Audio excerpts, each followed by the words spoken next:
Hello students, तो स्वागत है आपका फिर से हमारे चैनल जीनियस माइंड पर। और आज की इस वीडियो में हम बहुत ही इंटरेस्टिंग टॉपिक लेकर आए हैं कि जो भी स्टूडेंट 10th में होता है या फिर 9th में होता है, जब वो 10th और 9th में एंट्री करता है तो उसके साथ एक मेजर प्रॉब्लम आती है। कौन सी प्रॉब्लम? कि भाई सर जी है जो वो स्कूल का भी पढ़ाई चालू हो गया है और क्लास का भी पढ़ाई चालू हो गया है, यहाँ से भी होमवर्क मिल रहा है, यहाँ से भी होमवर्क मिल रहा है, तो क्या करें हम?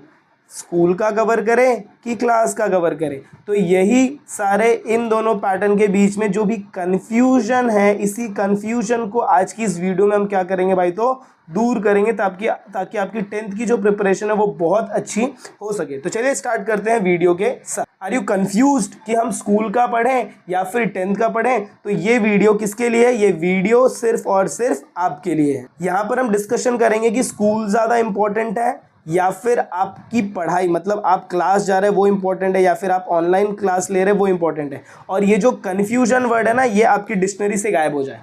ये इस वीडियो का आज का मेन मोटिव है ताकि आपको इसके बाद कन्फ्यूजन ना हो कि स्कूल का क्यों पढ़ना है, मार्क्स तो क्लास से मिलेंगे, मार्क्स तो बोर्ड एग्जाम देगा। तो चलिए सारे टॉपिक्स को हम डिस्कस करेंगे। तो सबसे पहले क्या रहेगा? डिसाइड व्हाट इज इंपॉर्टेंट, मतलब मार्क्स कहाँ से मिलेगा। देख भाई, जब मैं मार्क्स की बात करता हूँ ना, तो मार्क्स आपको दोनों जगह से मिलने वाला है। स्कूल से आपको मिलने वाले हैं इंटरनल मार्क्स, बट ये जो इंटरनल मार्क्स होते हैं ना, ये सिर्फ कितने होते हैं? 20 मार्क्स होते हैं। इसके लिए आपका सिर्फ 2-3 चीज़ें चेक करते हैं। सबसे फर्स्ट अटेंडेंस, बराबर, अटेंडेंस अच्छी हो, टीचर के साथ आपका बिहेवियर अच्छा हो, बराबर, उसके साथ साथ आप होमवर्क्स टाइम पर कर रहे हैं। सर यही तो मेन पार्ट है होमवर्क, ठीक है, इसके बारे में भी और अच्छे से मैं बता दूंगा। इसके बाद आप डेली एक्टिविटीज़, मतलब जो भी को करिकुलर एक्टिविटीज़ है उसमें भी आप क्या है भाई, तो ज़्यादा से ज़्यादा पार्टिसिपेट करते हैं। याद रखना, इसमें भी पार्टिसिपेट करने पे मार्क्स रहते हैं। तो अगर आपको क्लास वाले बोले कि नहीं जाके क्या मतलब है, उधर कुछ नहीं, नहीं, इसके भी मार्क्स आपके काउंट होते हैं। तो ये 20 मार्क्स में इतनी सारी चीज़ों को चेक करके तभी आपको मार्क्स दिया जाता है। सेकेंड पार्ट होता है क्लास, या फिर अगर आप ऑनलाइन कोचिंग ले रहे हैं या फिर अगर आप सेल्फ स्टडी कर रहे हैं। तो देख भाई, ये ना मेजर पार्ट है। क्यों? क्योंकि इससे आपका मेजर मार्क्स डिसाइड होगा, क्योंकि आप यहीं से पढ़कर आप क्या देने वाले भाई, तो बोर्ड एग्ज़ाम देंगे। और बोर्ड एग्ज़ाम में ये मार्क्स ज़्यादा इंपॉर्टेंट है। ये मार्क्स तो आपको क्या करेगा, हेल्प करेगा आपके परसेंटेज को बूस्ट करने में। बट सबसे ज़्यादा इंपॉर्टेंट पार्ट कौन सा है? ये। इसका मतलब क्या कि मेरे को इस पर ज़्यादा ध्यान देना है, इस पर कम ध्यान देना है, इसको भूलना नहीं है। ध्यान सिर्फ इस पे मेरा क्या रहेगा भाई, तो कम रहेगा। आई होप आपको इतना समझ में आ गया। चलिए अब थोड़ा सा मैं आपको बताता हूँ कि कैसे आप स्कूल को और क्लास को एक साथ लेकर चल सकते हैं। तो जब मैं स्कूल की बात करूंगा और जब मैं क्लास की बात करूंगा, मुझे क्या करना है, ये दोनों को साथ में लेकर चलना है। अब साथ में कैसे लेकर चलेंगे, ध्यान से सुनना। आपका जो क्लास होता है वो नॉर्मली मई में चालू हो जाता है, बराबर। ये जो स्कूल है ये जून एंडिंग में चालू होगा, बराबर। जब आपका क्लास मई बोलो या फिर अप्रैल बोलो, जब आप क्लास में रहेंगे मई और अप्रैल और जून भी इसमें थोड़ा पकड़ के चलो, तब तक आपके क्लास में हाफ पोर्शन कंप्लीट हो जाएगा। क्या कंप्लीट हो जाएगा भाई, तो आधा पोर्शन कंप्लीट हो गया, बराबर। अब अगर आपने मेरी पहले की वीडियोस देखी रहेगी तो मैंने उसमें ना बार बार एक ही चीज़ बोला कि भाई रिवीजन करना है, भाई रिवीजन करना है। तो ये रिवीजन के लिए हम किसकी मदद लेंगे भाई, तो स्कूल की मदद लेंगे।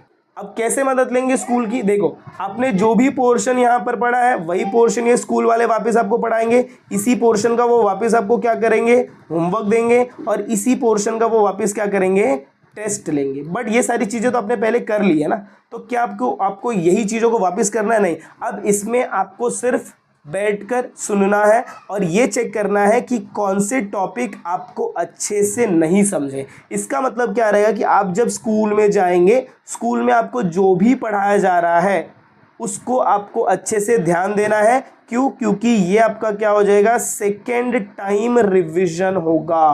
और अगर आप यहाँ पर मस्ती करते कि ठीक है ना, लास्ट स्कूल टाइम चल रहा है, ठीक है करो, मस्ती करो, कोई बात नहीं है। स्कूल का शेड्यूल ऐसा रहता है, रिसेस के पहले वाले लेक्चर्स पर ध्यान मत दो, रिसेस के बाद वाले लेक्चर्स पर ध्यान दो, या फिर रिसेस के पहले वाले लेक्चर्स पर ध्यान दो, रिसेस के बाद मत ध्यान दो। ये आपके ऊपर डिपेंड करता है। अगर आप पूरा ध्यान नहीं देंगे तो आपके दिमाग में कुछ नहीं जा रहा है, बट लेकिन अगर आप स्कूल को प्रॉपरली यूटिलाइज करें तो सबसे बेस्ट पार्ट है रिविजन। यहाँ से आपका रिविजन बहुत अच्छे से हो सकता है। इसके साथ साथ अभी हम बात करते हैं, अगर हम क्लास के होमवर्क भी बात करें और क्लास स्कूल के होमवर्क की बात करें।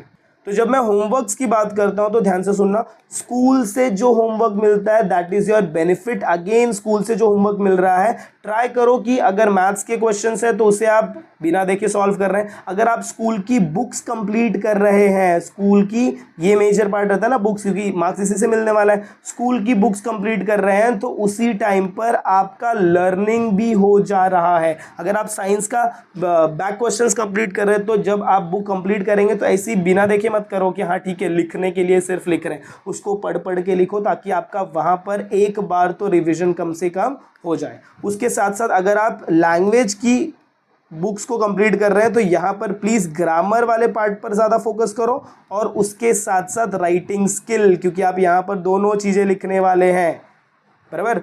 अब स्कूल के लिए आपको क्या करना पड़ेगा, रेगुलरली 1 घंटा देना है। रेगुलरली, ऐसा नहीं कि मैं एक ही दिन लेके बैठूंगा सब करूंगा, नहीं, रेगुलरली आपको क्या करना है, 1 घंटा देना है। जितना भी आपको स्कूल का काम मिल रहा है उसको आपको एज अ रिवीजन, तो अभी याद रखना आपका जो भी शेड्यूल है, शेड्यूल में सपोज आप 5 घंटा पढ़ रहे हो, 2 घंटा रिवीजन कर रहे हो, तो 2 घंटा जो आप रिवीजन कर रहे हो इसके अंदर आप क्या करो, स्कूल का काम करो, और ये स्कूल का काम करते करते आपका रिवीजन भी हो जाएगा। तो ऐसे इंटरलिंक करके जब आप चलेंगे तब जाकर आपको ये स्कूल का बोलते ना मतलब समझ में आएगा कि स्कूल से आपको क्या करना है क्या नहीं करना है। चलिए नेक्स्ट देखते हैं, use school for revision purpose. School को सिर्फ और सिर्फ रिवीजन के लिए यूज करिए। ये मत वहां पर ये मत बताइए कि नहीं मेरे को सब कुछ आता है, आप वो बोलिए मेरे को कुछ भी नहीं आता है, कुछ भी नहीं आता है, मेरे को सब कुछ क्या करना है, नए तरीके से सीखना है। तो वहां पर आपको स्कूल में जो भी बता रहे वो भी टीचर्स पढ़े लिखे ही हैं, वो भी आपको कुछ ना कुछ तो ज्ञान देंगे। कुछ ऐसे पॉइंट्स होंगे जो शायद आप क्लास में नहीं समझे रहो, वो आपका स्कूल में क्लियर आउट हो जाएगा। कुछ ऐसे टॉपिक्स होंगे जो शायद आपने क्लास में नहीं किए हैं, आपने स्कूल में किया और वही टॉपिक बोर्ड एग्जाम में आ गया, तो बताओ सबसे ज़्यादा मज़ा किसको आएगा, आपको आएगा।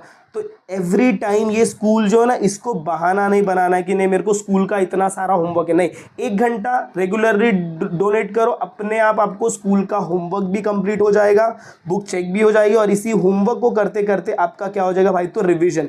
याद रखना जब भी आप स्कूल का होमवर्क करते हैं तो आप उसको बोल कर लिख रहे हैं, मतलब रीड भी कर रहे हैं, तो वहाँ पर आपका रीडिंग प्लस राइटिंग दोनों हो रहा है। तो सोचो स्कूल कितना हेल्पफुल है। अगर ये नहीं रहता तो क्या प्रॉब्लम होता, क्लासेस में तो आपको करवा ही रहे हैं, बट क्लासेस में रिवीजन का टाइम नहीं मिल रहा है, वो रिवीजन आपको बोल रहे हैं घर पे करो, या फिर आपको क्लास में बैठा के सिर्फ लर्निंग करवा रहे हैं। लर्निंग से रिवीजन नहीं होता, इधर तो देखो, इधर रीडिंग भी हो रहा है, राइटिंग भी हो रहा है, मतलब लर्निंग भी हो रही है और राइटिंग भी हो रही है, दोनों एक साथ हो रही है। तो आपको ये पता चलेगा कि आपकी स्पेलिंग मिस्टेक्स कहाँ पर हो रही हैं, हिंदी मराठी में आपको और कितना इंप्रूवमेंट करना है। तो ये सारी की सारी चीज़ें जब आप स्कूल की बुक्स कंप्लीट करेंगे तो आपको हेल्प बहुत ज़्यादा होगी। तो आई होप आपको ये समझ में आ गया रहेगा कि कैसे स्कूल को मैनेज करें, और स्कूल को मैनेज करना एक डिफिकल्ट टास्क होता है, मुझे भी पता है, बट अगर आप स्कूल को रिवीजन पर्पस के लिए यूज करेंगे तो ये जो डिफिकल्ट टास्क है ये बहुत ही ईजी हो जाएगा, और आपको आपका स्कूल में बहुत बोलते हैं ना मज़ा आने लगेगा, क्योंकि आप स्कूल जा रहे हैं, आपको ना कुछ एक्स्ट्रा नहीं करना है, आपको जो टीचर करवा रही है ना, जो टीचर करवा रही है और आपने वही चीज़ें पहले सीखी हैं, बस उसी को जो टीचर करवा रही है उसको बोर्ड से देख के नहीं करना, उसको खुद से करना है। टीचर ने सपोज प्रैक्टिस सेट 3.1 चालू किया, आपको 3.1 के सारे question number 1, question number 2, question number 3, question number 4 बिना टीचर के सॉल्व किए आपको आने चाहिए, तो वो वहां पर आपका क्या हो गया, रिवीजन हो गया। और अगर आपको नहीं आ रहा है तो मेक श्योर आपने कहीं ना कहीं प्रैक्टिस नहीं की है, तो आप क्या करिए, सबसे पहले टीचर को सुनिए कि टीचर क्या बता रही है, उसके बाद फिर आप खुद से सॉल्व करने की कोशिश करिए। तो ये आपका अप्रोच होना चाहिए स्कूल की स्टडीज के साथ, और साथ साथ में सेल्फ स्टडी। और तो ये जो सेल्फ स्टडी है ना, ये स्कूल की स्टडी के साथ ही हो जाएगा, प्लस आपकी क्लास की स्टडी। तब जब आप ये तीनों पैटर्न को साथ में लेके चलेंगे तो आपका 95% या फिर अबव 90 आना कंफर्म है। तो आई होप आपको ये स्कूल वाला जो कन्फ्यूजन रहेगा वो इस वीडियो के साथ क्लियर आउट हो गया रहेगा कि कैसे हम हमारे स्कूल को यूटिलाइज कर सकते हैं फॉर आवर बोर्ड एग्जाम। तो अगर आपको वीडियो पसंद आई, अगर आपको ऐसा लगा कि यस यहाँ पर ये पॉइंट मुझे समझ में आ गया कि कैसे मुझे मेरे स्कूल को यूटिलाइज करना है, उन्हें पता नहीं चलना चाहिए कि आप उन्हें यूटिलाइज कर रहे हैं, बट हम उन्हें यूटिलाइज कर लेंगे टू गेट दिस स्कोर। और इस स्कोर में याद रखना 95% लाने में सबसे ज़्यादा जो हेल्प करेगा वो स्कूल, क्योंकि यहाँ पर आपको मिलते हैं 6 to 7 आवर्स। अगर समझो इस 6 घंटे में से तुमने 2 घंटे भी रिवीजन कर लिए, तुम्हारा काम हो गया। तुमको क्या करना है, साइंस का अगर सपोज टीचर पढ़ा रही है, साइंस का चैप्टर 1 पढ़ा रही है, चैप्टर 1 खोलो, सारे चैप्टर्स को एक बार रीड कर लो। बाजू वाला क्या कर रहा है उससे कोई मतलब नहीं है। क्यों? क्योंकि जब ये परसेंट आएगा ना तो वो भी आपसे पूछने आएगा कि भाई तेरा कितना परसेंट है। और अगर सपोज उसका परसेंट 96 है और आपका 95 है तो सबसे पहले जो शर्मिंदा होगा वो आप होंगे, क्योंकि आप उसी के साथ रह रहकर आपका परसेंटेज नीचे हो गया और उसका परसेंटेज ऊपर हो गया। तो अगर टीचर आपको साइंस 1 पढ़ा रही है तो मेक श्योर आप वो पूरे चैप्टर को रीड कर डाल रहे हैं। टीचर साइंस 2 का चैप्टर चालू किया, पूरा रीड कर डालो। टीचर हिस्ट्री पढ़ा रही है, हिस्ट्री के पीछे चले जाओ, लास्ट पेज पे उसके आंसर्स पढ़ना चालू कर दो। अगर टीचर इंग्लिश हिंदी मराठी कर रही है तो लास्ट पेज पे चले जाओ, ग्रामर जो है ग्रामर पढ़ना चालू कर दो। चैप्टर पढ़ा रही है तो चैप्टर पे ध्यान दो, चैप्टर को अच्छे से समझ लो क्योंकि पैराग्राफ वहीं से आते हैं। तो ऐसे करके आपके स्कूल को यूज करना है और क्लास में आपको इंप्रूवमेंट और अच्छा बनाना है। तो आई होप आपको वीडियो पसंद आई रहेगी, इंटरेस्टिंग टॉपिक था, मजा आया रहेगा। तो अगर आपको वीडियो पसंद आई, अगर आपको ऐसा लग रहा है कि यस यहाँ पर चीजें अच्छे से समझाई जा रही है, तो मेक श्योर आप वीडियो को ज्यादा से ज्यादा अपने फ्रेंड्स के साथ शेयर कर रहे हैं। और अगर आप चैनल पर नए हैं तो चैनल को सब्सक्राइब करना ना भूलेगा। मिलते हैं अगले वीडियो में कुछ ऐसी नए आगे के कंटिन्यूएशन के साथ। तब तक के लिए have a good day and take care.